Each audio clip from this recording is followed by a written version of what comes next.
Ladies and gentlemen, welcome back to the analysis of YOLENO TV. I hope you're well from wherever you watch this channel. I'd like to start this session by appreciating you so much for making this channel grow. If you wish to support us, just subscribe to our channel and give this video a like. Martha Karua has savagely responded to the Mount Kenya leaders who misled the Mount Kenya people into going to the Sagana meeting simply because of their own bellies.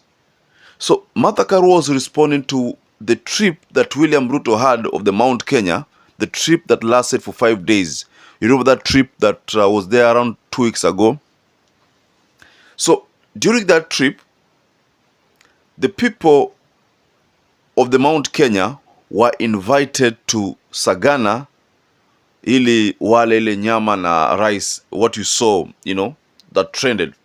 Mimi nimewekewa nyama pale, halafu nikaitwa na wengine wakaniambia wewe hujaweka nyama ya kutosha. Kwa hivyo ninashukuru sana, Mungu awabariki na aendelee kuwaongoza. Na tuna imani ya kwamba tukimaliza hii kukula, sababu unajua hata kwa Biblia wakati Yesu alitaka kuhubiria watu, aliwaangalia akaona hawa ndio tuzungumze vizuri, aliwatengenezea mikate na nyama, wakakula wakashiba, kaanza kuwahubiria. Sasa hii serikali imeanza na the correct step because hizi ni mahaswa. Hata mchele na nyama isipokuwa ni vile watu wanaongea tu na mchezo na kuringa. Kama mimi kwangu siwezi kula namna hii ukweli. Sababu nyama iko juu, mchele iko juu, lakini serikali sasa imetuonyesha sasa huu ni mwamko. Wakati wanapigana kuteremsha bei ya mchele, bei ya kila kitu itaenda chini na wametuonyesha kwa vitendo.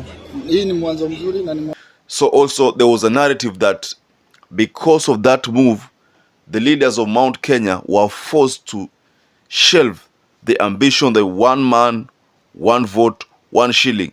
This was a debate that has been there in the Mount Kenya because there was this argument that, like, take for example the issue of CDF.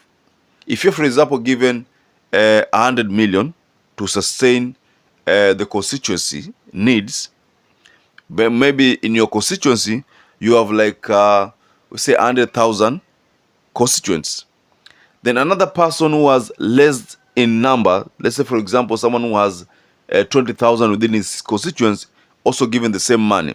So there was this unproportional distribution of this fund. So that's why this concept of one man, one shilling, one vote was always being fueled or being propagated in the Mount Kenya. So it is alleged that William Ruto successfully convinced these people to shoot down that narrative of one man, one vote, one shilling.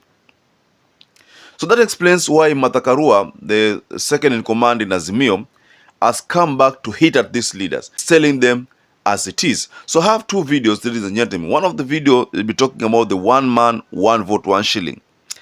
And the second video, Martha Karua is going to William Ruto's neck directly and telling William Ruto to stop putting policies that are only going to deter or going to deprive many Kenyans of the ability to access loans, education loans. So I want to first of all share with you a video regarding the one man, one vote, one shilling. Just check this video. Nyamazishwa wakati walikuwa kule Sagana. Wakaogopa kusema one man, one vote, one shilling. One man, one vote, one shilling. Hiyo ingine? Wakasema one man, one plate, one soda. One soda. Yes. You know, wakasahau masilahi ya watu wa Mount Kenya. Sisi tukiwa viongozi wa kamwene, hatutaogopa. Tutaitisha haki yetu kulingana na katiba. Na kuitisha haki yetu sio kufinyilia wengine, ni kugawana tu kwa njia ya usawa vile katiba inasema. Yes. Kwa hivyo hatutaogopa kamwe. Hata kusema hiyo mvumo mpya wa kugawa pesa ya university loans, kwanza ni loan sio free. Hiyo ya kusema ati unaangalia vile wazazi wako, hiyo ni mlango umefunguliwa wa kubagua. Watajua mzazi ni akona pesa wakiangalia jina yako, wakiangalia urefu wako, au upana wako. Hiyo ni njia ya kuleta upaguzi. Mimi nimesoma na loan. Ruto amesoma na loan. Gachagua amesoma na loan.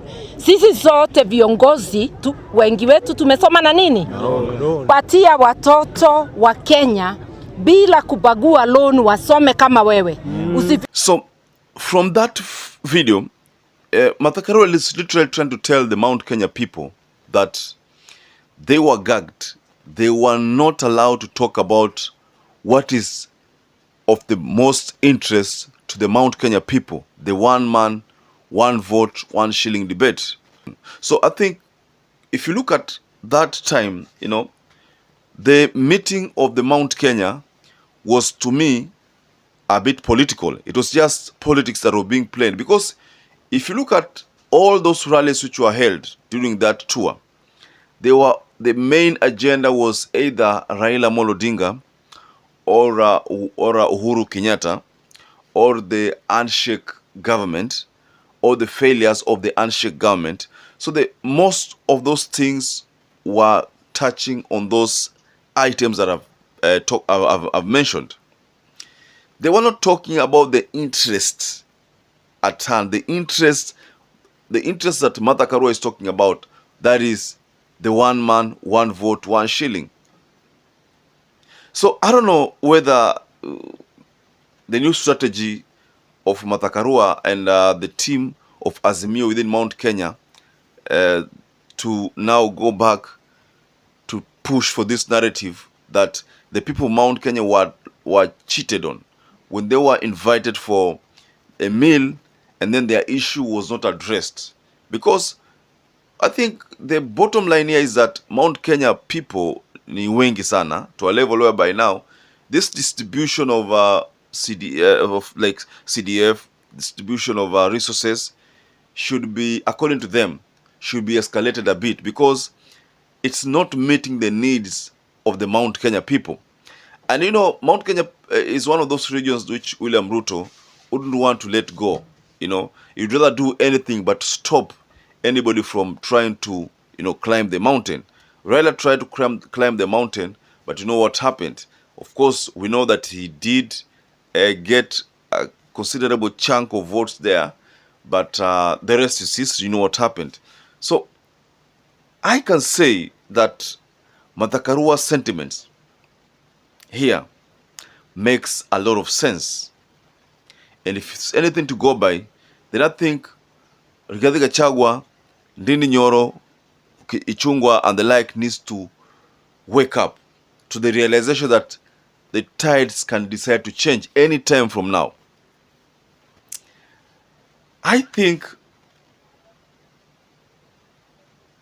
Mount Kenya wanafaa wajiangalie mara mbili.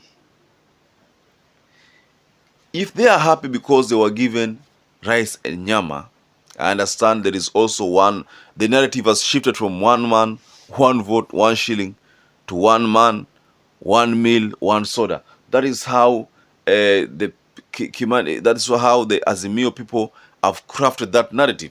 There is also this talk of funding, education funding. You know, you will agree with me that this issue of funding, education funding, the loaning and the like, this issue of education funding, if he doesn't look at it very well, then it's going to be another rope for William Ruto to hang himself with, because you know the youths form a bigger percentage.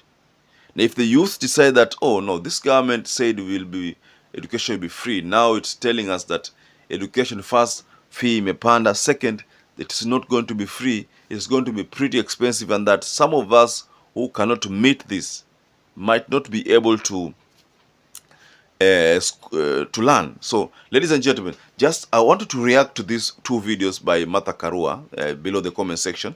And also, if you're a first-time viewer or a regular viewer who wasn't subscribed to this channel, please consider hitting the subscribe button to support this channel. And to those people who have supported this channel, I'm forever grateful for you for making this channel grow. If you wish to support us, don't forget to subscribe.